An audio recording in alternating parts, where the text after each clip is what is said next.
कोकण एक स्वर्ग. या कोकणात जन्म घ्यायला भाग्य लागतं असं म्हणतात. तर मी माझ्या रत्नागिरी येथील धामणचे गावात आलो. माझ्या कोकणात मे महिना सुरू झाला आहे. लग्नसराई आहे.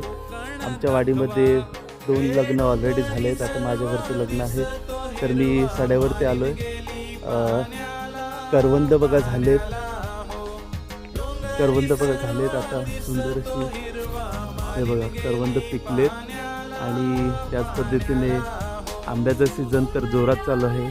पिकलेले आंबे आणि त्याच पद्धतीने फणस ही मोठ्या प्रमाणात झालेत. तर हे बघा जबरदस्त अशी करवंद पिकलेत. मी आता खातो. भारी.